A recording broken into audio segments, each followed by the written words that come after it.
ओवैसी ने कांग्रेस से ऐसा क्या मांग लिया कि नाराज हो गए हैं अखिलेश यादव? जी हां, बिल्कुल सही सुन रहे हैं आप।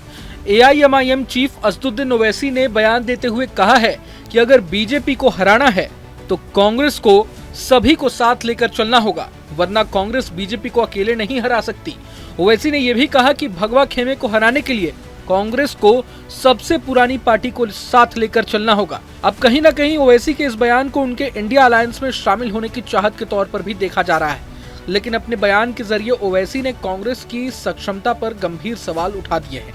आपको बता दें कि तेलंगाना के विकाराबाद में एक जनसभा को संबोधित करते हुए असदुद्दीन ओवैसी ने ये बयान दिया। ओवैसी ने कहा कि धर्मनिरपेक्ष पार्टियां चुनाव में भारतीय जनता पार्टी विरोधी मतों में सेंध लगाने के लिए एआईएमआईएम पर आरोप लगाती थी। उन्होंने पूछा कि हरियाणा में आखिर क्यों मल्लिकार्जुन खड़गे के नेतृत्व वाली कांग्रेस हार गई, जबकि हरियाणा में एआईएमआईएम ने कोई उम्मीदवार ही नहीं उतारा था। आखिर हरियाणा में बीजेपी क्यों जीत गई?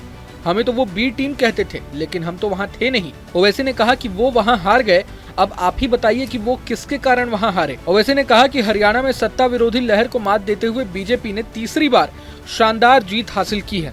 वहीं कांग्रेस की उम्मीदों पर बीजेपी ने पानी फेर दिया। हरियाणा की 90 विधानसभा सीटों में से 48 सीटें बीजेपी ने जीती है। सरकार बनाने के लिए 46 सीटें चाहिए। इस जादुई आंकड़े से ये कहीं ना कहीं अधिक है। सुनिए उन्होंने क्या कुछ कहा। ये स्टेट बीजेपी को हारना चाहिए था। बहुत से फैक्टर्स थे जो उनके खिलाफ जा रहे थे। तो अगर आप यहाँ पर भी अगर नहीं हरा पाएंगे बीजेपी को, तो ये बड़ी तकलीफ दे बात। ईवीएम को ब्लेम करना तो बड़ा आसान है ना। तो वही ईवीएम से आप जीत जाते हैं और फिर अगर आप हार जाते हैं तो ये गलत बात है। 10 साल की एंटी इनकम्बेंसी का फायदा कांग्रेस पार्टी को उठाना चाहिए था। लगता यह है कि उनके इंटरनल डिफरेंसेस की वजह से उसका फायदा बीजेपी को हो गया। हमको जो गाली देते थे लोग कि आपके खड़े रहने से सब बीजेपी का फायदा हो रहा है, मैं फिर से कह रहा हूं, हम तो थे ही नहीं वहां पर, तो कैसे जीत गई बीजेपी? क्या क्या अनाप शनाप बोलते थे हमारे बारे में, ये टीम वो टीम। अब जब वहां पर बीजेपी जीत गई, जिम्मेदार कौन है इसका? अब जब असदुद्दीन ओवैसी ने एक तरह से इंडिया अलायंस में शामिल होने की इच्छा जता दी है, तो सवाल उठता है कि क्या सपा का साथ कांग्रेस छोड़ देगी? पूरे मसले को लेकर सपा चीफ अखिलेश यादव का क्या कहना है, ये भी जान लेना अहम हो जाता है। हालांकि अखिलेश ने ओवैसी पर सीधा हमला तो नहीं बोला, लेकिन उन्होंने कहा कि ये बातें पहले से उठती रही हैं, लेकिन इंडिया ब्लॉक वैसा ही रहेगा जैसे पहले था। सुनिए। और बहुत सारी चीजें उन्होंने की और लेकर के आए, लेकिन परिणाम क्या दिखाई दे रहा है? अगर कोई रिकॉर्ड तोड़ रहा है पेपर लीक का, तो वो train accident. Sir, Asaduddin Owaisi ने हरियाणा चुनाव पे बयान दिया, कहने लगे कि हम वहां साथ नहीं थे तब भी हार गए। कांग्रेस से कहा है कि सबको साथ लेकर चलोगे तभी मोदी को हरा पाओगे।